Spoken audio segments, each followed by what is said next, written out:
Para o tema de hoje, eu convido os irmãos a abrir a Bíblia em Romanos, capítulo 15. Enquanto você abre a sua Bíblia, eu bebo minha água.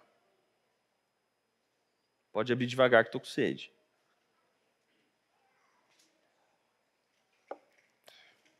Nós vamos ler, meus irmãos, o versículo 1 ao versículo 3. Uma rápida leitura. Por isso eu peço para que você leia com atenção cada palavra, cada vírgula, cada ênfase que o apóstolo Paulo coloca nesses 3 versículos. Vamos juntos? Nós, que somos fortes, devemos suportar as fraquezas dos fracos e não agradar a nós mesmos. Cada um de nós deverá agradar ao seu próximo, para o bem dele, a fim de edificá-lo. Pois também Cristo não agradou a si próprio, mas como está escrito, os insultos daqueles que te insultaram caíram sobre mim. E esta é a palavra de Deus. Eu te convido a curvar as cabeças, vamos orar mais uma vez? Senhor Deus, pedimos mais uma vez, ao estarmos diante da Tua santa e preciosa palavra, nos guia, Senhor, nos leva, nos conduza a uma reflexão que Te glorifique. Pedimos que o Teu Espírito Santo, aquele que nos guia a toda a verdade, nos mostre, Senhor, as Suas verdades aqui nesse texto. Nos permita olhar e contemplar o Senhor nisso. E nesse movimento de olhar para o Senhor e contemplar o Senhor, que a gente ame o nosso irmão, que a gente suporte o nosso irmão, nos ajuda a suportar as fraquezas dele. Assim como Deus, nós somos suportados por irmãos. E além de sermos suportados por irmãos, fomos e somos suportados por Ti. Nos conduza nessa reflexão, Deus. Me ajuda a proclamar a Tua palavra, o Teu Evangelho, de uma forma fiel. Que não sejam apenas opiniões ou ideias, mas que seja a Tua palavra pregada. Porque se a Tua palavra é pregada, então há autoridade. Senhor, nos ajuda. Prepara o nosso coração para ouvir a Tua palavra. Nos ajuda a manter concentração, a não nos distrairmos, mas escutarmos a voz do bom pastor, aquele que conhece as suas ovelhas. Assim oramos no nome de Jesus. Amém. Se você faz parte da Urbana, ou já nos visitou, ou visitou algum dos nossos pequenos grupos, você sabe que a gente sempre estuda através de livros. Você vê que livro é uma coisa importante para a gente, né? Acabei de indicar um aqui para vocês, vou deixar ele até aqui, para não me atrapalhar. Mas um dos livros mais especiais para a minha vida, e também eu posso dizer para essa igreja, é O Peregrino, de John Bunyan. No primeiro ano da Urbana, os pequenos grupos olharam para este clássico da literatura cristã. O Peregrino é um livro maravilhoso, publicado lá em 1678, bem antiguinho, mas ele fala sobre uma alegoria que acompanha a jornada de um personagem principal, cristão. É um homem que sai, é uma alegoria, então os nomes dos personagens dizem a respeito de quem eles são. E as cidades também. Então ele sai de uma cidade chamada Cidade da Destruição em direção a uma outra cidade, a Cidade Celestial. Nesse caminho ele está em busca de salvação e ele encontra muitos inimigos, muitos adversários, ele encontra parceiros, ele encontra salvação. Um dos seus parceiros de caminhada é Fiel. Eu queria ler para vocês um pequeno trecho do momento em que o cristão encontra Fiel. Acompanha comigo. À medida que Cristão seguiu seu caminho, chegou a uma pequena colina, que fora criada para que os peregrinos observassem o que estava diante dele. Cristão subiu e, olhando à frente, viu Fiel mais adiante em sua viagem. Cristão disse em voz alta: Ei, olá, espere, e eu serei seu companheiro. Fiel olha para trás e Cristão exclama novamente: espere até que eu possa alcançar. Mas Fiel respondeu: não posso, minha vida depende disso, pois o vingador de sangue está seguindo atrás de mim. Com isso, Cristão se comoveu e, reunindo toda a sua força, rapidamente o alcançou, de modo que o último foi o primeiro. Cristão sorriu orgulhoso porque estava à frente do seu irmão. Mas não tomou cuidado com seus passos e de repente tropeçou e caiu, e não mais conseguiu levantar-se novamente, até que Fiel viesse para ajudá-lo. Esse trecho é muito importante porque a gente vê que 2 irmãos, seguindo na mesma direção, no mesmo caminho, têm ritmos diferentes. Então, o cristão olha para frente numa colina e vê Fiel. Ele vê o Fiel na frente. E ele fala: ei, espera eu. a gente vai junto. E o fiel, não dá não.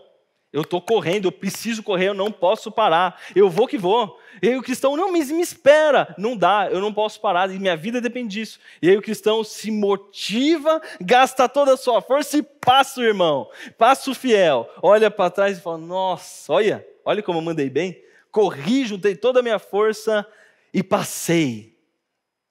Só que ele não toma cuidado. Está correndo rápido, está olhando para trás para ver onde o fiel está e tropeça e cai. E ele cai de um jeito que ele não consegue se levantar até que o fiel chegue e ajude a levantar-se. Esse trecho nos mostra que irmãos podem estar caminhando no mesmo sentido, mas com histórias diferentes, ritmos claramente diferentes. E assim é a igreja. A igreja não é todo mundo no mesmo ritmo, do mesmo jeito, da mesma forma, lutando contra os mesmos pecados, da mesma forma. E isso é perigoso, porque às vezes a gente vai olhar para o lado e vai fazer igual o cristão, se sentir orgulhoso que a gente está na frente do irmão. Ou vai fazer igual o cristão antes de alcançar o fiel e falar, eu queria estar lá, eu queria estar onde esse irmão está. O sermão de hoje, meus irmãos, é como uma placa de sinalização. Ele é cuidado para não cair, porque tem um caminho perigoso à frente, um caminho sinuoso à frente. Uma frase que poderia resumir tudo que a gente vai conversar é a seguinte, eu peço muita sua atenção. Suportar é agir pelos outros como Cristo agiu. Usar nossa força para o bem do outro e não para nós mesmos. Se você gosta de anotar, eu vou repetir. Suportar é agir pelos outros como Cristo agiu. Usar a nossa força para o bem do outro e não para nós mesmos. Se você prestou atenção no versículo 1, você viu que tem dois tipos de gente aqui. Tem uma classificação de duas etapas. E eu quero ler com vocês o versículo 1. Vamos juntos? A gente vai ler algumas vezes, tá? Esses versículos. São apenas 3, então se acostume, a gente vai ler bastante esses. Nós, que somos fortes, devemos suportar as fraquezas dos fracos e não agradar a nós mesmos. E esse é o primeiro ponto. O primeiro ponto é, há diferentes níveis de força dentro da igreja. Dentro da cristandade tem diferentes níveis de força. Porque Paulo diz, nós que somos fortes, devemos suportar as fraquezas dos fracos. Tem gente forte e tem gente fraca. Tem tipos diferentes de gente, irmão. Talvez isso seja uma novidade. E se você é como eu, que dialoga na mente com o pregador, às vezes o pregador fala um argumento, eu rebato ele na minha cabeça. Se você é como eu, talvez você esteja falando assim, Rafael, lindo isso, mas eu tenho um argumento contra você. Porque lá em Gálatas, num certo ponto, lá no versículo 28, se eu não me engano, no capítulo 3, Paulo, o mesmo Paulo que escreveu Romanos, diz assim, não há judeu nem grego, escravo nem livre, mulher e homem, pois todos são um em Cristo. Quando a gente olha para esse versículo, a gente entende que são todos iguais diante de Deus. Então eu te respondo, dentro da sua discussão mental aí, que eu estou tornando pública. Eu te respondo, sim, são todos iguais diante de Deus, no sentido de que nada que nos diferenciava no mundo é importante agora. Não quer dizer que homem e mulher não existem mais. Homem continua sendo homem, mulher continua sendo mulher. Não é a diferenciação que o mundo fazia, enquanto homem parecia ou se mostrava naquele ambiente mais importante que mulher. Em Cristo não há um homem mais importante, uma mulher menos importante. Não há homem e mulher, são todos um em Cristo. Cristo coloca todos no mesmo nível de pecadores, carentes do Senhor, carentes de um Salvador. Quando a gente vê isso, a gente às vezes faz associações erradas. E a gente fala, não tem pobre nem rico, não tem judeu nem grego. Não tem diferença. Não, irmão, não é que não tem diferença. É que as diferenças que o mundo impõe para nós, em Cristo não são importantes. Em Cristo são todos pecadores. Todos dependem de um Salvador. Agora, isso quer dizer que estão todos no mesmo ponto da caminhada? Não. Não estão todos no mesmo ponto na caminhada. E isso é maturidade cristã, você entender em que passo que cada um está. Não adianta esperar que um irmão de 10 anos de caminhada tenha o mesmo tempo ou a mesma maturidade de um irmão que acabou de se converter. Muito embora a Urbana seja essa igreja que se propõe a construir ou discipular os discípulos de forma que eles se tornem discípulos maduros. Então, talvez em algum aconselhamento, em alguma conversa, você já se deparou com uma fala muito difícil, onde o seu conselheiro falou: irmão, você está sendo imaturo. Você está sendo imaturo. Venha para a maturidade, cresça nisso. Essa preocupação sua é imaturidade. Então, sim, irmãos, existem diferenças entre fortes e fracos. Existem diferenças em níveis de maturidade. Existem diferenças em tempo de caminhada. E está tudo bem.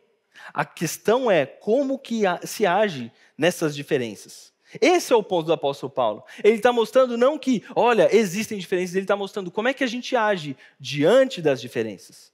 Talvez você esteja pensando assim: eu sou um dos fortes, eu estou tranquilo. Vamos ver se você está tranquilo mesmo. Às vezes, quando a gente olha para esse forte e fraco, a gente se pergunta quem são de fato os fortes e os fracos, né? Porque ele está falando, nós os fortes, e a gente já passou desse ponto. Sim, existem fortes e existem fracos, mas talvez você se pergunte quem são os fracos e quem são os fortes. Uma tentação é você contar com o seu bom senso, ou melhor, com a sua própria conclusão sobre o que é forte e fraco. E esse não é o melhor caminho. O melhor caminho é olhar para a palavra de Deus. Mas talvez nesse movimento você olhe e fale assim: já sei. O fraco na fé, Rafael, é aquele que não resiste ao pecado. Então a tentação vem e ele cede. A tentação vem e ele cede, ele facilmente cede. Esse é um fraco na fé. Por outro lado, o forte na fé é aquele que resiste à tentação. Aquele que aguenta a tentação. Será que é isso mesmo? A verdade é que não é esse o ponto. O ponto não é resistir à tentação e resistir ao pecado. Para entendermos o ponto, a gente precisa olhar um capítulo atrás, capítulo 14. E eu quero ler com vocês os 2 primeiros versículos do capítulo 14. Às vezes está na mesma página de você, na sua Bíblia aí. O capítulo 14, versículo 1 e 2 diz assim: aceitem o que é fraco na fé, sem discutir assuntos controvertidos. Um crê que pode comer de tudo, já outro, cuja fé é fraca, come apenas alimentos vegetais. Aquele que come de tudo não deve desprezar o que não come, e aquele que não come de tudo não deve condenar aquele que come, pois Deus o aceitou. Acabei lendo 3 aqui. Aqui nós temos a descrição de quem é o fraco e quem é o forte. A pergunta é, quem é? Você já percebeu? O fraco é aquele que chama de pecado aquilo que não é pecado, nesse caso. É aquele que condena o que o outro irmão está comendo. E aqui, irmãos, eu preciso pedir licença para vocês para fazer uma breve explicação de contexto. Não sei se você está familiarizado com a carta de Romanos, mas a carta de Romanos é uma carta do apóstolo Paulo a uma igreja que a gente pode chamar de mista. O que quer dizer mista? Tem judeus, aquele povo da aliança do Antigo Testamento, os hebreus, você deve lembrar deles, mas tem também gentios. Quem são os gentios? Gente que não é judia, gente que não é judeu, pessoas de outras nações. Essas pessoas que vêm de outros contextos. Então, em Romanos, existia essa mistura, essa mescla de gente. Judeu apegado a ritos e formas judaicas de viver, e gentios que creem em Jesus. Eles estão unidos pela fé em Cristo, só que têm costumes e histórias completamente diferentes. E aqui Paulo está deixando claro quem que é o forte e quem é o fraco. O fraco é aquele que olha e fala assim: não, mas não pode comer carne. Não posso comer carne vermelha, não posso comer carne com sangue. E o forte é aquele que, sim, eu posso. Eu não estou mais apegado, preso àquilo. Não estou mais preso a esses ritos. Não estou mais dependendo desse tipo de rito. Isso é interessante, porque talvez você fale assim: não, mas eu como carne, está tudo bem para mim. Eu não vejo um problema. Sim, mas entenda o conceito. Talvez, no seu caso, não seja a carne. Talvez seja bebida alcoólica, por exemplo. Seja uma questão para você. E esse irmão que bebe alguma coisa de álcool já é um pecador que não merece o Salvador. Aquele pecador que está erradíssimo. Ou então, tatuagens. Tatuagem é uma coisa que para você faz sinal da cruz quando passa perto. Sabe? Tatuagem é o pecado. Talvez seja guardar um sábado. Então, o sábado tem que ser guardado por você, você não pode. Ou então, manifestações culturais. Aquele irmão que escuta uma música que não é crente, não é um irmão, não é nem crente. Esse cara não podia ser crente. E como é que ele está na igreja aqui do meu... Ele vai tomar ceia? Sendo que ele escutou, não vou nem falar o nome de bandas aqui, vocês vão ver que eu escuto, então deixa quieto. Eu quase me entreguei aqui, oh meu Deus. Então, talvez a questão não seja carne, bebida, talvez seja alguma música que você viu que a pessoa ouviu, ou um post, sei lá, não estou no Instagram, vocês sabem melhor que eu disso. Mas essas coisas podem fazer você olhar para si e falar, isso aqui está errado, esse irmão está pecando. Enquanto ele disse, isso aqui não é um pecado. Isso aqui é minha vida cristã, eu estou vivendo bem com Deus, eu estou fazendo minha vida. E isso não faz com que eu me torne um pecador. Sou pecador por outras coisas, não por isso. Isso talvez nos chame a atenção. Quero ler com vocês ainda no capítulo 14, versículo 17. É um pouquinho mais para frente. Versículo 17 diz assim: pois o reino de Deus não é comida nem bebida, mas justiça, paz e alegria no Espírito Santo.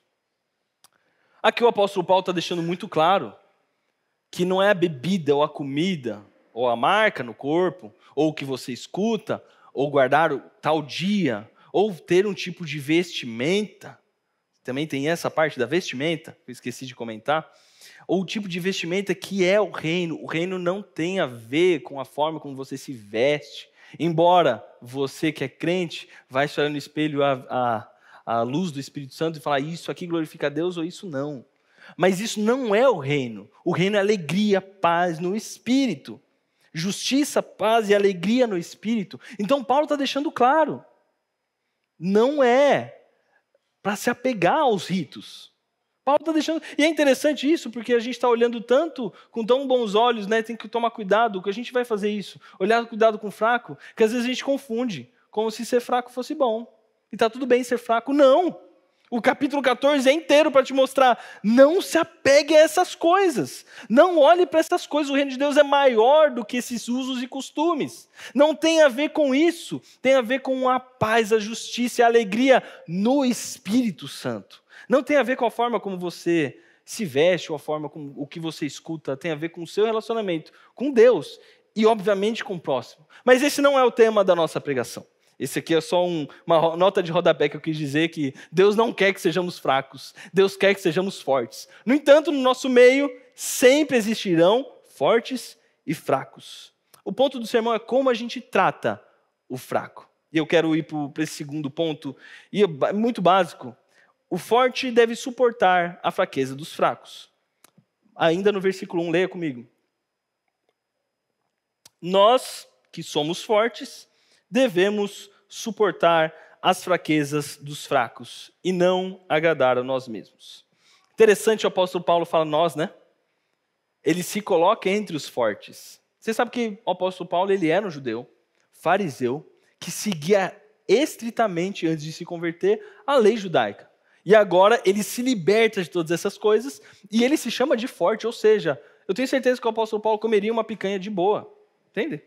Eu tenho certeza que o apóstolo Paulo ficaria tranquilo em relação a tatuagens. Eu tenho certeza, porque ele diz, nós, os fortes. É interessante a gente observar isso. Então, irmão, se encaminhe para ser forte. Não caminhe para ser fraco. Não se apegue a essas coisas pequenas. Mas o apóstolo Paulo se chama de forte. E ele propõe aqui uma forma de lidar com os fracos. Ele propõe a forma de lidar com os fracos. Será que é essa forma que a gente tem visto? Ou é uma outra? E essa é uma provocação que eu vou fazer aqui. Muito provavelmente você encontra fortes tratando os fracos de um jeito muito peculiar. Eu acho que esse autor que eu vou citar, o Nietzsche, ele é um filósofo alemão do século XIX, ele propôs uma forma de lidar com os fracos que talvez você veja relações no trabalho, na rua, na cidade, talvez até dentro da igreja. Ele fez um livro chamado... Não se assusta, tá? Seja forte. Ele fez um livro chamado Anticristo. E nesse livro, ele propõe como lidar com fracos. Eu achei muito bom, porque ele está falando uma coisa errada, e com o título de Anticristo ajuda muita gente, ficou didático. Eu quero ler para vocês um trechinho desse livro. Ele diz assim, o que é bom? Tudo o que aumenta o sentimento de poder, a vontade de poder e o poder em si no homem. E o que é mal? Tudo que surge da fraqueza. O que é felicidade? A sensação de que o poder aumenta, de que a resistência é superada. Não contentamento, mas poder, mais poder. Não paz a qualquer preço, mas guerra. Não virtude, mas eficiência. Os fracos e os fracassados perecerão. Primeiro princípio da nossa caridade, devemos ajudá-los a alcançá-lo. Perecerem. O que é mais prejudicial do que qualquer vício? Simpatia prática pelos fracassados e os fracassados em si. Em resumo, cristianismo. Esse é Nietzsche. Nietzsche é claro, específico. Trate os fracos como eles devem ser tratados, como fracos. Eles perecerão, vamos ajudá-los a alcançar o seu objetivo. Pesado, né, irmãos? Mas talvez você esteja vivendo assim hoje. Talvez eu esteja vivendo assim hoje. A gente, no dia a dia da comunidade, da igreja, no dia a dia do trabalho, enxerga as fraquezas uns dos outros. Viver é ver a fraqueza do outro. Dificilmente você enxerga a sua, porque você não está diante de um espelho o tempo todo. Ele que está te vendo. Mas você vê a fraqueza do outro. Às vezes é muito mais fácil você apontar os erros da sua esposa. Me dá um caderninho aqui que eu anoto. Muito mais fácil você anotar os erros do seu marido. Ixi, me dá aqui, não quero caderno não, quero um livro inteiro para anotar os erros do meu marido. Às vezes você sabe anotar as fraquezas do seu filho, do seu pai, da sua mãe, do seu chefe. Ixi, chefe, então, vamos nem começar a falar sobre isso. A gente sabe falar das fraquezas. E como é que a gente age diante das fraquezas? Será que a gente só empurra? Sabe aquela pessoa, aquela fofoquinha no horário de trabalho? Fala, ixi, esse aí está se queimando. Deixa queimar. Sabe? Esse aí, o peixe morre pela boca. Sabe? Já ouviram falar isso aí? O chefe fofoqueiro, o peixe morre pela boca. Daqui a pouco ele vai chegar. Ou dentro da igreja. Você vê aquele irmão que está fraquejando na fé, literalmente. Que não consegue se apegar à palavra de Deus. E você só, ai, que peninha, né? Eu achei que era crente até. Deixa acontecer. Como é que a gente age diante da fraqueza do nosso irmão? Como é que a gente olha para a fraqueza? Às vezes a gente vê gente que não lê a Bíblia. E aí você fala, isso aí nem crente é. Nem crente é. Tem pregações que são só um empurrão do precipício. Já viu esse tipo de pregação? O fraco da fé já está quase caindo no precipício. A pregação fala assim, ó, você não é nem crente.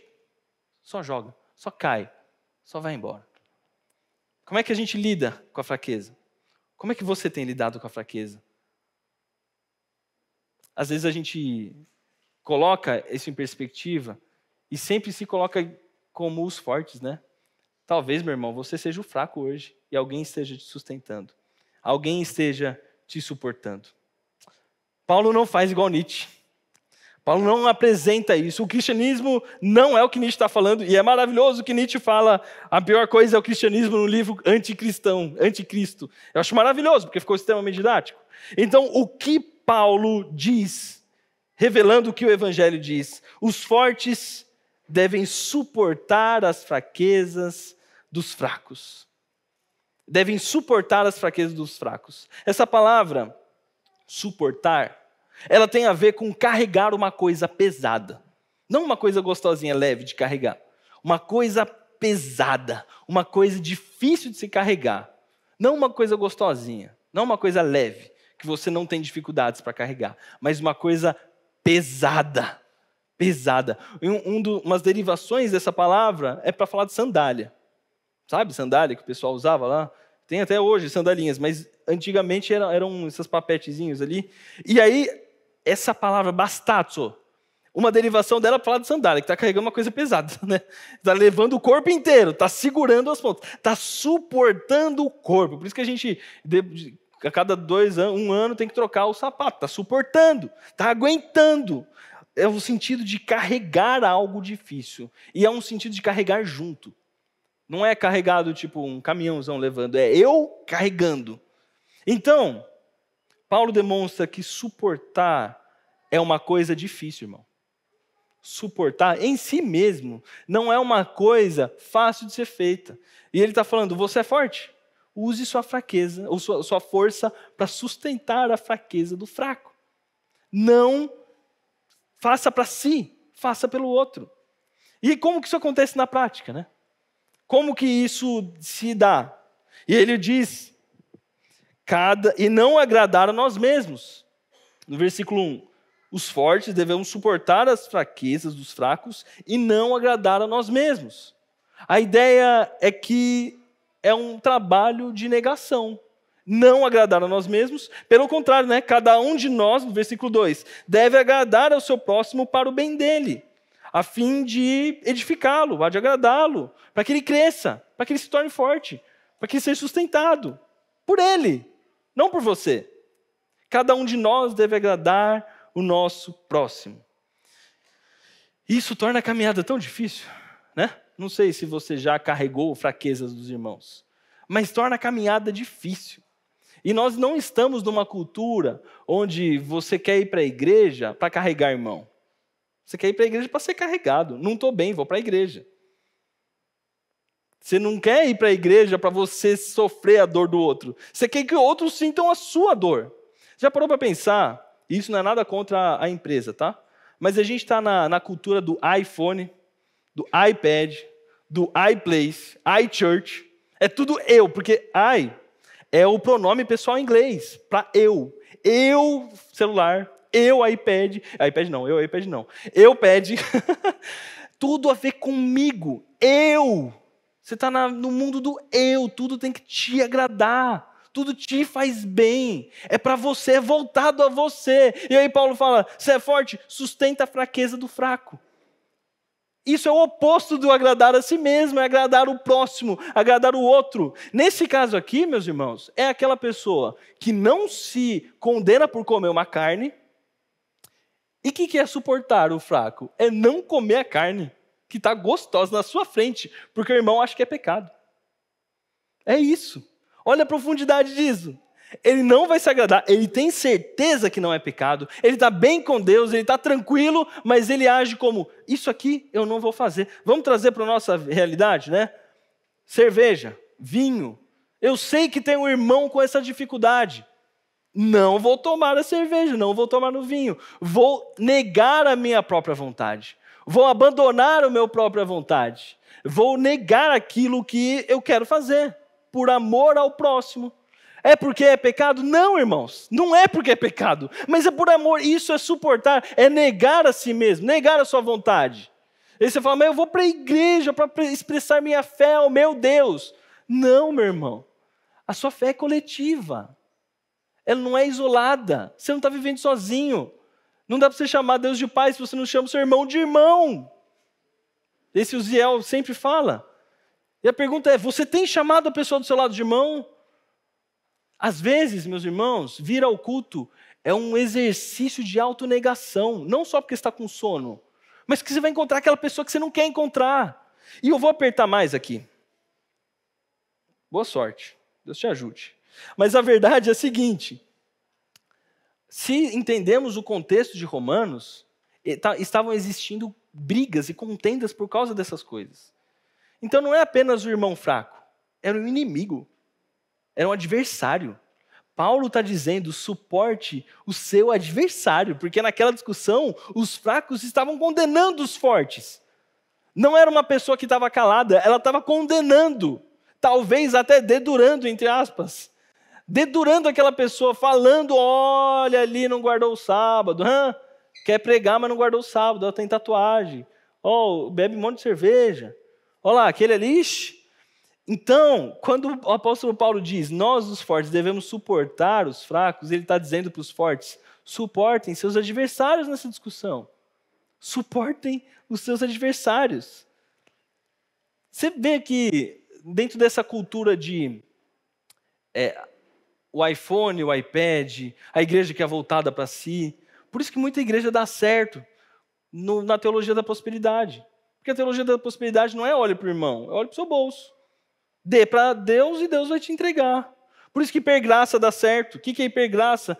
Você não precisa nem mudar quem você é, não precisa nem abandonar o pecado. Não abandone o pecado, venha como você está, fique como você está e está tudo certo. Você é filho do rei, reizinho, declara, proclama que Deus vai te dar. Isso daí é hipergraça, entenderam? E a hipergraça dá certo porque o cara que tem o coração de iPhone, nada contra iPhone, meus irmãos, entendeu? Mas o cara que tem um coração de iPhone, da maçãzinha mordida, O cara que tem esse coração vai abraçar esse evangelho que fala tudo para você. É tudo feito para você. A pregação é para você, o louvor é para você. Como que você se sentiu hoje no culto? Foi gostoso? Foi bom? Você gostou? Volta semana que vem, por favor. Dá esse dízimo, dá esse dinheiro. E está tudo certo. Sendo que o apóstolo Paulo está falando assim, venha para o culto para suportar a fraqueza dos fracos. Venha para se entregar, venha para se doar. E aqui esse contraste é duplo, né? Porque não é apenas não agradar. Vê no versículo 2, eu vou ler de novo. Cada um de nós deve agradar ao seu próximo para o bem dele, a fim de edificá-lo. Por que é duplo? Porque não é apenas não nos agradar, mas agradar o próximo. Uma coisa é você se negar, eu não vou comer a carne. Não vou só. O objetivo de Paulo é agradar aos outros. É um movimento duplo. Eu deixo de me agradar e não fico quieto, eu agrado ao fraco. Eu agrado a ele. E eu até fui procurar, caramba, agradar ele quer dizer isso mesmo? É agradar mesmo. É isso, é agradar ao fraco. É suportar o fraco nesse sentido. Na fraqueza dele. Suportar as suas fraquezas e agradá-lo. Isso é muito forte, né, irmãos? Eu quero ler com vocês, ainda voltando no capítulo 14, 3 versículos, versículo 19 ao 21. E aí ele está falando para os fortes, como se portar de uma maneira mais prática. Ele diz assim, por isso, esforcemo-nos em promover tudo quanto conduz à paz e à edificação mútua. Não destrua a obra de Deus por causa da comida. Todo alimento é puro, mas é errado comer qualquer coisa que faça os outros tropeçarem. É melhor não comer carne, nem beber vinho, nem fazer qualquer outra coisa que leve o seu irmão a cair. O caminho é o oposto. Deixe de fazer algo que vai fazer o seu irmão cair. Em contraponto com Nietzsche, o Calvino diz assim, portanto, quanto mais fortes somos em Cristo, tanto mais obrigados somos de apoiar os fracos. Enquanto Nietzsche fala, derruba que o fraco vai cair já, só acelera, o Calvino diz, você é forte, você se diz forte, quanto mais forte, mais suporte. Quanto mais forte, mais você tem a responsabilidade de suportar os fracos. Uma outra tentação ao fazermos isso, a gente se negar, é a gente fazer isso para o nosso próprio bem. Então a gente suporta, mas mostra que está suportando. Posta que está suportando. Explica no PGA, eu quero falar uma alegria que eu tive, que eu suportei um fraco nessa semana. Um fraco errou comigo, eu quero dizer como fui bom. Esse movimento de fazer o bem, suportar sim, mas para o nosso próprio bem. E aí, não é à toa que o apóstolo Paulo diz isso. Cada um de nós deve agradar ao seu próximo para o bem dele, a fim de edificá-lo. É uma doação que faz bem para o outro, não para você se gloriar. E às vezes no nosso movimento cristão a gente se vangloria, a gente se sente mais cheio, a gente fica mais orgulhoso do que a gente fez. Mas o apóstolo Paulo está sendo claro, o seu movimento de suportar o próximo não é para si, é para o outro, para que ele seja edificado. E em breve ele se tornará um forte. E quando se tornar forte, ele vai julgar os fracos e falar, fracos, eu já estive como vocês eram. Não, ele suporta os fracos para a edificação, para o bem deles. Por isso que é uns aos outros, servir a Deus servindo pessoas. É por isso, porque você está servindo o outro para o bem dele, não para que vejam como você é bom. Às vezes a gente está fazendo bem e pecando ao fazer o bem. Estamos pensando mais no nosso coração, estamos pensando mais na gente se edificar, em você ser mais santo. Mas a ideia aqui é que o outro seja beneficiado, que o outro seja abençoado nisso. E aí eu já fiz essa reflexão, mas esse é um bom momento para a gente examinar que talvez você seja um fraco hoje. E nossa tentação é sempre falar, não, Rafael, eu sou um dos fortes. Não, meu irmão, provavelmente, se você chegou a ser um forte, alguém te sustentou por muito tempo. Alguém te suportou as suas fraquezas por muito tempo. Eu mesmo, quando estava preparando esse sermão, eu lembrei de situações nas quais me suportaram em fraquezas que eu tenho vergonha de dizer. Mas eu olhei para trás e falei, nossa, teve essa situação mesmo. Ixi, teve aquela. Eu falei, Espírito Santo, já está bom, já entendi. Eu era um fraco, está tudo certo. Mas a ideia é a gente olhar com gratidão para os nossos irmãos que nos suportaram as nossas fraquezas. Por isso que é uns aos outros. Eu gostei muito dessa ilustração do peregrino, porque o fiel que não quis ajudar no começo, ajuda aquele que ultrapassou a ele, e é mútuo isso. Então, é essa a ideia, é uma mutualidade. O que nos leva ao último ponto. Isso é seguir o exemplo de Cristo.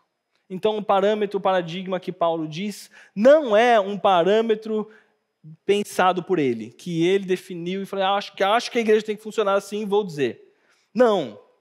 Isso está no versículo 3. Vamos ler o 2 e o 3. Cada um de nós deve agradar ao seu próximo para o bem dele, a fim de edificá-lo. Pois também Cristo não agradou a si próprio, mas como está escrito, os insultos daqueles que te insultaram caíram sobre mim. É cristocêntrico o argumento de Paulo. Paulo não está dizendo, façam como eu. No único momento que ele fala, me imitam, ele está falando porque eu estou imitando a Cristo. Não é paulocêntrico, é cristocêntrico. Ele fala, pois também Cristo, não agradou a si próprio, mas como está escrito, os insultos daqueles que te insultaram caíram sobre mim. Sabe o que é interessante? Quando a gente é acostumado a ouvir falar sobre o sacrifício de Jesus, a gente esquece que ele não estava se agradando. Porque ele era tão bom em expressar a vontade do Pai, em certo momento ele falou que fazer a vontade do Pai era como comida e bebida para ele. Minha comida e meu pão é fazer a vontade do meu Pai. Só que a gente aqui percebe que Paulo está dizendo, Cristo não agradou a si mesmo. Não estava gostoso para Jesus, não. Não foi um movimento de, eu vou fazer, ou então eu gosto da dor, o masoquista. Eu gosto, eu suporto tudo. Não, a questão não é essa. Ele não agradou a si mesmo. Ele se negou. Ele se doou e doeu se doar. Ele não estava se agradando, irmãos. Às vezes a gente esquece disso. Jesus estava se negando. Mas a vontade dele era tão próxima com a vontade do Pai que a gente esquece. Quase que você não reconhece onde a vontade de Jesus é a vontade do Pai. Você lembra daquele momento que ele diz, se puderes, afasta de mim esse cálice. Aí ele está mostrando que não era a vontade dele. Ele não queria estar na cruz por vontade. Mas seja feita a sua vontade, não a minha. Em favor de fracos como eu e você. Ele não agradou a si mesmo. Ele nos agradou. Ele se entregou. Cristo é tão intenso em valorizar a vontade do Pai que a gente pensa pouco sobre a vontade dele, né? O que seria Cristo agradar a si mesmo? Se você perguntasse para Cristo, ele diria, é agradar ao meu Pai. É fazer a vontade do meu Pai. Mas nesse texto a gente vê o Paulo explicando Cristo não agrada a si mesmo. Ele se entrega. E aí ele fala sobre os insultos. Os insultos daqueles que te insultaram caíram sobre mim. Os insultos que Jesus ouviu não eram para ele, por erros dele. Os insultos eram para você. Era para mim. Os insultos que ele ouviu eram para você e para mim. É interessante porque essa palavra que eu falei de suportar, bastazo em grego, ela também é usada em outro momento no Novo Testamento. Isso a gente encontra em Mateus 8:17. E Mateus está dizendo assim, e assim se cumpriu o que fora dito pelo profeta Isaías. E ele tomou sobre si as nossas enfermidades e sobre si levou, bastazo, suportou as nossas doenças. Ele levou nele as nossas doenças. As chagas, as feridas, os machucados que eram seus, foram suportados por Jesus. Os cuspes, os tapas na cara, os puxões no cabelo, os xingamentos, o sangue escorrendo, era para ser o seu sangue. Ele suportou e não foi gostoso. Não foi algo que ele estava fazendo para se agradar. Ele agradou fracos como eu e você. Ele agradou gente que nem merecia. Ele agradou, como a gente viu, adversários, oponentes, inimigos. Ele agradou gente que não merecia. E ele fez isso pensando em você. Desde a queda, desde o pecado, você se tornou um fraco. E o forte por excelência se entregou por você. Você vê a força de Jesus? Até o final. Ele não poupou até a sua vida. O convite nessa manhã, meu irmão, é de suportar as fraquezas uns dos outros para os benefícios deles. Foi isso que Jesus fez por nós na cruz. Ele levou sobre si não apenas nossas fraquezas, ele levou sobre si o nosso pecado. Isso custou para ele. Custou anos de discipulado, custou sua reputação, como vimos, custou sua vontade, seu conforto, custou sua vida. Custou até mesmo a presença do Pai. Quando ele pergunta, por que me abandonaste? Custou o seu corpo, custou o seu sangue. Os fracos suportados pelo verdadeiro forte. É nesse espírito de entender o que Cristo fez que você suporta a fraqueza do próximo. Não porque você é bonzinho, não porque você é um crente exemplar. Não somos, viu, irmãos? Não somos crentes exemplares. Mas porque Ele fez. Pelo que Ele fez, a gente é convidado a fazer. Se você entende que te suportaram suas fraquezas, entende que precisa do Espírito Santo, do nosso Consolador, para suportar as fraquezas do irmão, eu te convido a fazer essa oração. Agradecer primeiro pelo forte por excelência e depois pedir para o Espírito Santo nos guiar nesse movimento. Vamos orar? Senhor Deus, quão profunda é a Tua palavra. Obrigado por nos mostrar a beleza do Teu sacrifício. Obrigado por nos mostrar que nós não podemos e não conseguimos nos salvar nós mesmos. Mas o Senhor, o forte, o verdadeiro forte, nos suportou a nossa fraqueza, suportou o nosso pecado. O Senhor nos sustentou, o Senhor nos trouxe até aqui. Nos ajuda, Senhor, a olharmos uns para os outros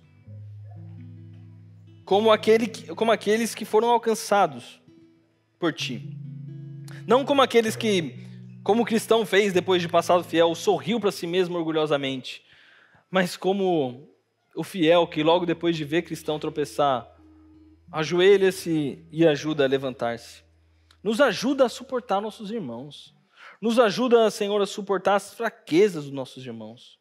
Nos ajuda a sermos fiéis a Ti, enquanto reconhecemos quem nós somos e quem o Senhor é. Assim nós oramos, no nome de Jesus. Amém.